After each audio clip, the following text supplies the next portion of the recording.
大家好，今日係2024年嘅10月7日。咁呢個幾月咧，我就講過幾次《西遊記》啦，同中國文學。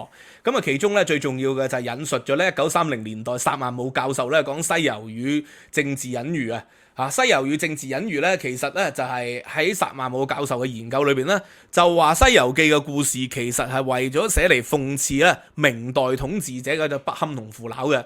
因為整個《西遊記》嘅故事裏邊，你發現咧天庭咧係貪婪嘅。係希望咧永續自己嘅地位而呢個嘅玉皇大帝同埋王母娘娘就掌握咗咧所有神仙三界六道所追求嘅長生不老啦。佢哋擁有咗呢個嘅蟠桃喎，食咗蟠桃就可以咧延長自己嘅壽命噶咯。作為神仙咧都要延長自己嘅壽命嘅。咁而孫悟空咧就係希望打破咗呢個社會秩序咁結果咧遭受到懲罰，唔單止懲罰佢，仲要懲罰好多無辜者，其他嘅猴子猴孫同埋咧呢個嘅三山五岳嘅妖咧都會受到懲罰。佢哋未必有做錯事嘅，都會受到呢個天庭無情嘅懲罰嘅。咁呢個其實好傳統中國政治係咪？就係一種咧絕對嘅階級性啊嘛。呢個嘅你係當權者，你就可以為所欲為。你係民間嘅所謂嘅妖佢哋嘅精其實只不過咧係流落民間，透過追求自己努力生活嘅人係嘅一個故事嚟噶嘛。但係咧不論好壞咧，全部都係俾呢個嘅天庭咧係打成為呢個嘅邪魔外道噶。咁所以個故事就係咁樣嘅喎。你受佢管制咧，你就可以係做龍王啦。你唔受佢管制咧，你變成蜘蛛精牛魔王咯。咁所以關鍵就係嗰個故事咧，就講個政治制度、政治秩序。而第二咧，就裏邊咧亦都諷刺到咧李世民、唐太宗啦，係咪希望追求長生不老即係追求永續自己嘅權力咯，亦都係咁樣喎。咁亦都咧，其實更重要就係講一個咧係中國嘅宗教故事啦。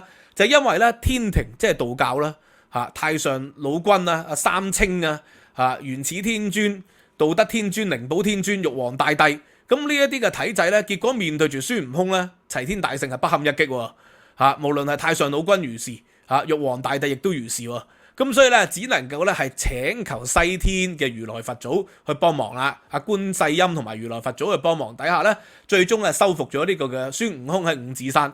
但係咧換嚟嘅條件就係乜嘢？西天本來係印度啊嘛，靈山啊嘛，咁就係變成咗一個唐三藏嘅故事啦。佢就要由中土去到西天取西經，將西天嘅佛法咧帶翻嚟咧，本來係道教嘅一個中土裏邊。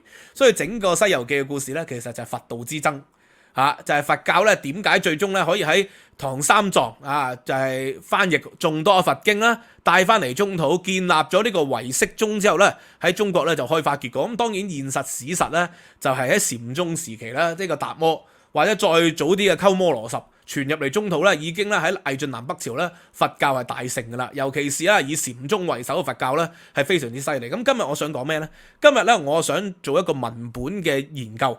就係研究三樣嘢，一就係《西遊記》裏邊嘅故事，第二就係咧黑神話悟空裏邊嘅續寫故事，第三咧就係用呢兩者咧比較聖經喎，從文本研究。呢個唔係一個宗教研究嚟噶，呢個文本研究嚟嘅，因為係基於咧個遊戲故事內容啦，同埋嗰個小說故事內容去比較聖經嘅。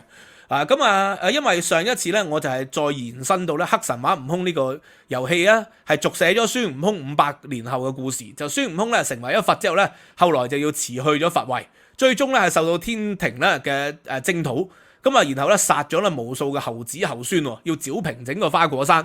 孫悟空咧為咗要保存猴子猴孫，犧牲咗自己嘅性命。而呢個故事就講500年後咧係有猴子猴孫，即係天命人啦，希望延續翻孫悟空嘅精神。我講完之後咧，有好多讀者因為佢唔係打開機啊嘛，所以覺得受到一啲嘅啟發。原來咧打機或者係文學裏邊咧有一啲嘅故事係想像嘅。但係咧有一位讀者嘅留言咧好深刻，佢就話咧網上尤其係大陸好多人已經好深入到讀過呢個黑神話悟空嘅故事同西遊記嘅比較噶啦。所以我講咧只係點到即止，蜻蜓點水，就唔夠深入。結果我用咗呢2日時間咧，我就覺得有道理。我就係希望咧梳理一下盡我自己嘅能力去做一啲貢獻啦。我就係要講一個黑神話悟空嘅故事啦。佢裏邊衍生到嘅一啲嘅宗教思想，即係文本裏邊嘅宗教思想。話說咧，佢整個故事裏邊咧有一幕咧係好重要嘅，就係關於呢個嘅金禪子，即係如來佛祖座下弟子金禪子。根據《西遊記》嘅講法咧，孫悟空咧同埋豬八戒沙僧嘅對話，就話金禪子就由於得罪咗如來佛祖，咁點樣得罪如來佛祖啊？就不聽佛法，唔聽如來佛祖嘅佛法，最終咧就被貶入凡間輪迴，要經歷9981難啊，就成為咗咧唐三藏啦。唐三藏咧就係要透過取西天嘅西經，將佛法咧帶嚟中土，然後後來佢自己都成埋佛啦。咁所以呢個故事就係咁樣嘅。咁但係問題佢點樣不聽佛法呢？咁黑神話悟空個遊戲呢，佢就補充咗呢個故事喎。咁就係因為呢，佢同埋另外一個就係彌勒佛嘅座下弟子黃眉啊，就有一個辯論，結果佢輸咗喎。而佢嘅思想呢，就係因為金禪子後來就係轉生啦，變成咗唐三藏。唐三藏後來就係喺中國咧發揚光大，將呢個嘅印度咧嘅呢個唯識宗啊帶嚟中土，就成立咗呢個中國嘅唯識宗。呢個唯識宗咧喺中國裏邊咧就係一個大乘佛教嘅一個典範嚟嘅。咁佢係講乜嘢咧？咁話說個故事咧就係彌勒佛座下弟子黃眉啊，佢主張人性本惡嘅。咁人性本惡咧，佢就偷咗彌勒佛嘅法寶，落咗人間就試煉人類，睇下人類咧係咪真係敵唔過金錢啊、名利啊、權力啊嘅誘惑。結果佢發現咧，所有人類咧最終都敵唔過呢啲誘惑嘅，就證明咗人性係本惡噶啦。咁既然人性係本惡嘅，菩薩同埋佛嘅作用係做乜嘢？就係要人咧去叩頭拜神，要去燒香誦經，就係透過咧呢一種咁嘅方法咧去磨平人類嘅惡行同埋暴戾啊。咁所以透過信佛咧就係磨平佢哋。咁而咧佛同埋菩薩咧要存在目的就係要挑選一啲經過考驗嘅人類，試煉一啲嘅人類。如果人類咧係唔聽試煉咧通過唔到試煉，通過唔到考驗咧，就會降災去懲罰佢啦。所以黑神話悟空第2章嘅故事咧，無頭菩薩啊，無頭菩薩咧，無頭僧人咧，其實就係咁樣喎。因為喺嗰個國家咧，好多人就拜佛，而個國王沙國王啊，就係見到啲人拜佛咧不滿啦，因為佢哋拜佛不拜王，所以結果就滅佛，就廢除咗佛教喎。但係後來咧，啲菩薩咧就見到佢咁樣做咧，就好嬲啦，要降災俾佢哋同埋佢哋嘅人民。結果咧，整個沙國王嘅國民咧就變成咗老鼠，佢哋嘅國王都變成咗老鼠咯。咁然後咧就要受災受難啦，變成咗老鼠嘅人見人憎啦，其他嘅國家嘅人咧就要打佢哋咯。咁然後咧慢慢咧整個地方咧就變成咗烏煙瘴氣啊，妖魔橫行。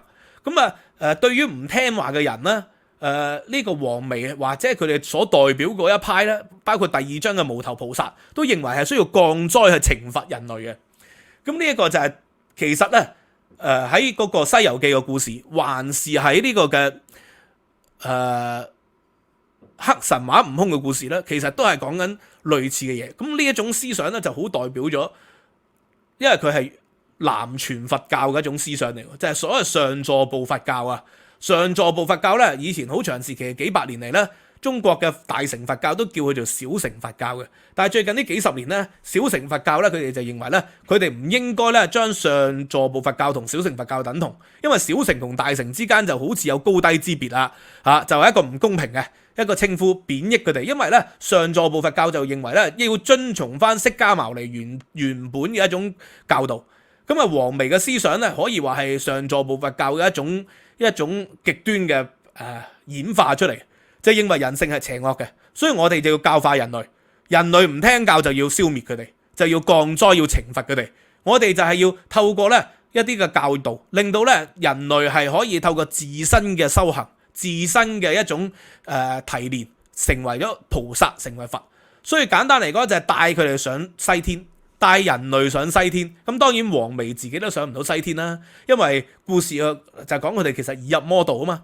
咁金禪子就係代表另外一種思想，大乘佛教思想啦。金禪子就話咧，眾生諸上皆有慧根，為何只有你同我高高在上，其他人只配叩頭燒香？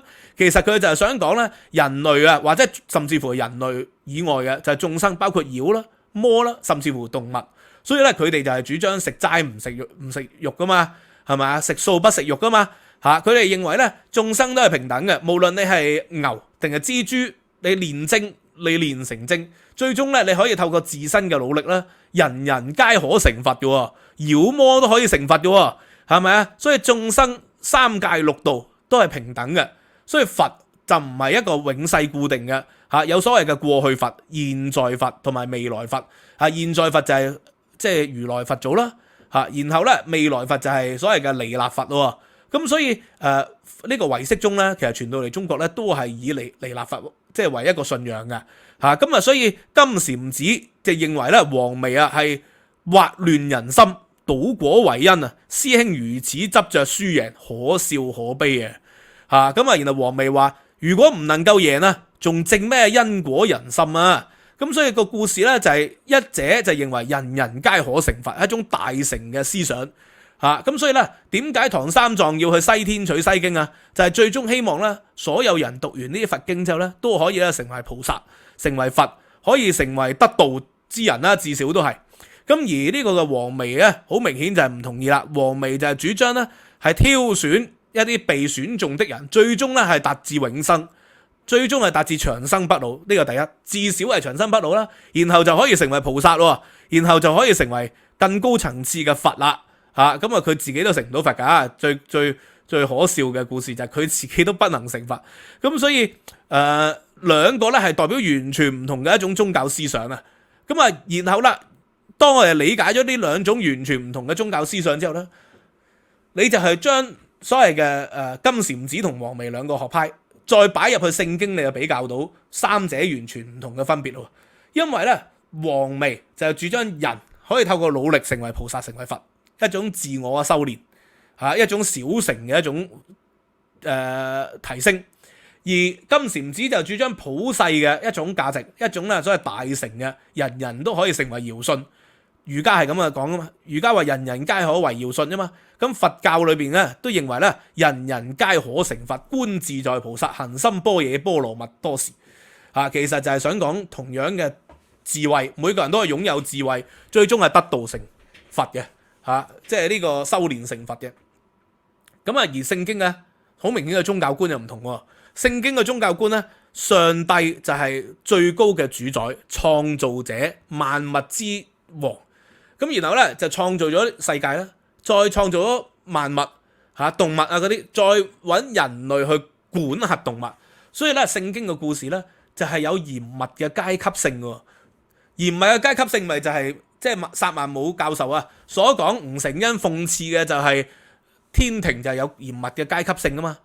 所謂三清下咧就即係有玉皇大帝、王母娘娘去管轄呢個嘅10萬天兵天將就係有階級性嘅。而10萬天兵天將下邊咧就有人類然後就有地下嘅一啲嘅神仙，有地下嘅龍王、海底嘅龍王，全部都係階級性嚟嘅。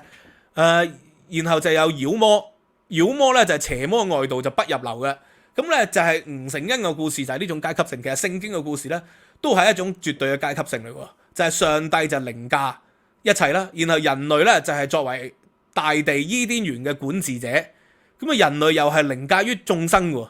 咁所以佛教大乘思想裏邊講嘅眾生平等咧，其實就喺呢個嘅聖經嘅故事咧，或者係所謂嘅叫做阿伯拉罕宗教就無論係猶太教即係呢個嘅新約舊約聖經天主教基督教，還是係呢個穆罕默德所創立嘅伊斯蘭教，佢裏邊所講嘅嘢咧都係好相近嘅，就係人類就係萬物之靈啦。